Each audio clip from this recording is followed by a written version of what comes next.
पाकिस्तान के खिलाफ surgical strike ने पाकिस्तान को परेशान किया है, लेकिन अब देश में उसका श्रेय लेने के लिए राजनीति हो रही है। रक्षा मंत्री मनोहर पर्रिकर ने सेना और जनता के साथ साथ जैसे ही पीएम मोदी को ऑपरेशन का क्रेडिट दिया, कांग्रेस ने उन पर शब्दों की सर्जिकल स्ट्राइक कर दी। रक्षा मंत्री ने सवाल उठाए, उससे पहले ही सफाई भी दे दी है, लेकिन कांग्रेस को मनोहर पर्रिकर की सफाई रास नहीं आ रही।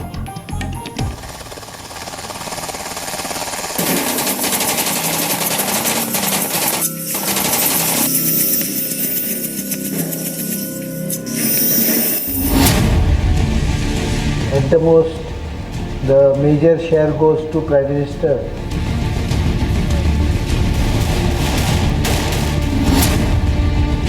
तो उन्हें चुल्लू भर पानी में डूबकर मर जाना चाहिए।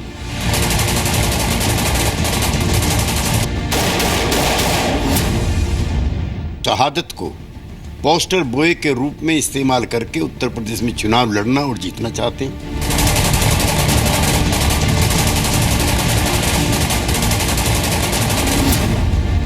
I don't mind sharing credits, including the surgical strikes, with every countryman of this great country,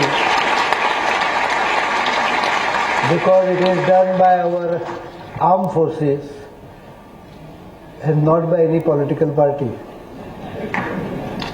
So all Indians, including those doubting Thomases, also including can share the credit.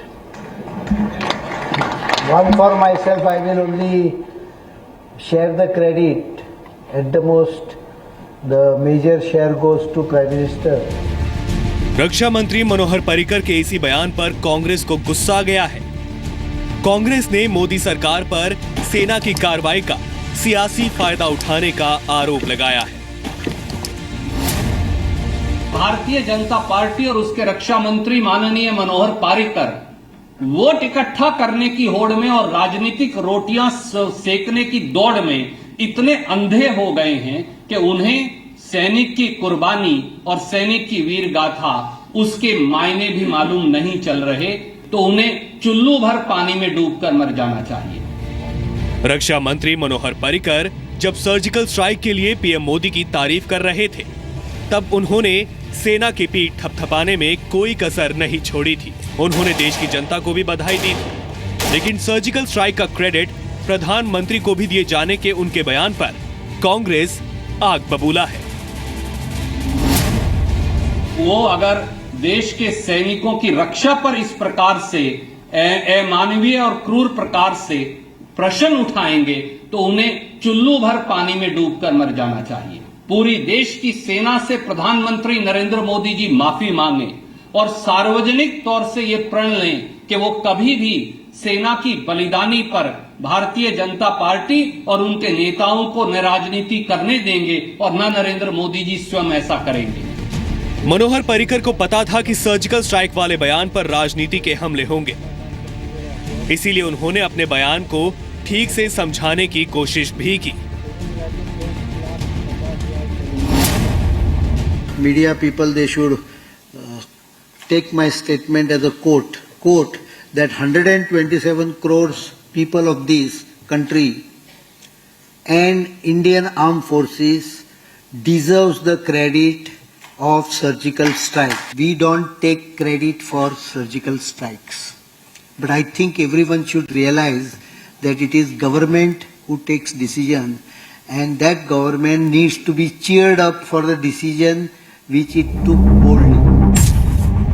Manohar Parrikar ने कांग्रेस के उस दावे को भी खारिज कर दिया, जिसमें यह कहा जा रहा था कि यूपीए सरकार में भी कई बार सर्जिकल स्ट्राइक हुए हैं। There is no surgical strike any time earlier. Okay. What probably they are quoting are what is called as action taken by border action teams. Correct. These are common practices across globe and also in Indian Army. Surgical strike पर रक्षा मंत्री के बयान पर कांग्रेस ने हमला किया, तो उसे बाकी पार्टियों का भी साथ मिल गया। जेडीयू ने भी मनोहर पर्रिकर के बयान की निंदा की है।